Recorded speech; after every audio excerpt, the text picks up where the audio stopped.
नूतन माध्यमिक विद्यालय माटभंग के कला शिक्षक देवहिरे ने बताया कि उन्होंने गुड़ी पाड़वा के पारंपरिक उत्सव की याद बच्चों और लोगों तक पहुंचाने के लिए रंगीन चित्र बनाया। उन्होंने बताया कि इस चित्र के माध्यम से वे बच्चे और लोगों को पुरानी परंपराओं की याद दिलाना चाहते हैं और गुड़ी पाड़वा की असली भावनाओं को सिखाना चाहते हैं। आज के आधुनिक दौर में ऐसी परंपरा पद्धति धीरे धीरे कम होती जा रही है, लेकिन इन यादों में जरिए हम उन्हें इस समय की सादगी, संस्कार और त्योहार मनाने की असली भावना का अनुभव देते हैं। बुजुर्गों की वही सच्ची खुशी और आस्था की गुड़ी पाड़वा की असली पहचान है, जिसे सहेज कर रखना जरूरी है।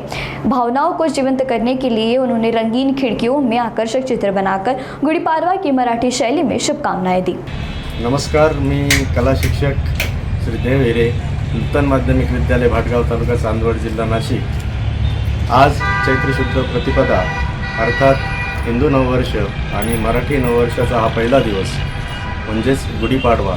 या गुढीपाडवा सणानिमित्त आज शालेय दर्शनी फलकावर जे काही पदक रेखाटन करण्यात आलेलं आहे, हे गुढीपाडव्याच्या शुभेच्छा निमित्ताने हे फलक रेखाटन करण्यात आलेलं आहे की अनेक पारंपरिकतेपासून आपली जी परंपरा आहे की विविध सण आपण आपल्या जुन्या लोकांपासून, आपल्या पूर्वजांपासून माहिती घेऊन आपण ते सण साजरे करत असतो।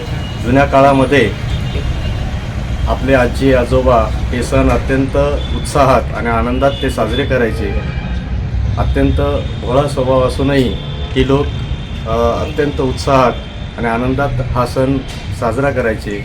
अंगणात सडा, रांगोळी आणि विविध गोडधोड करून हा सण मोठ्या उत्साहात साजरे करायचे। भोळेपणा असूनही त्यांच्या मनातील जो आनंद आहे तो आता कुठेसा दिसेनासा झालेला आहे। आता सध्याच्या आधुनिकतेच्या युगामध्ये हे जे पारंपरिकतेने सण साजरे होत आहेत, हे कुठेसे आधुनिकतेमध्ये दुर्मिळ होत चाललेले आहेत। तर हा जो सण आहे हा आपण असाच आनंदाने साजरा करावा।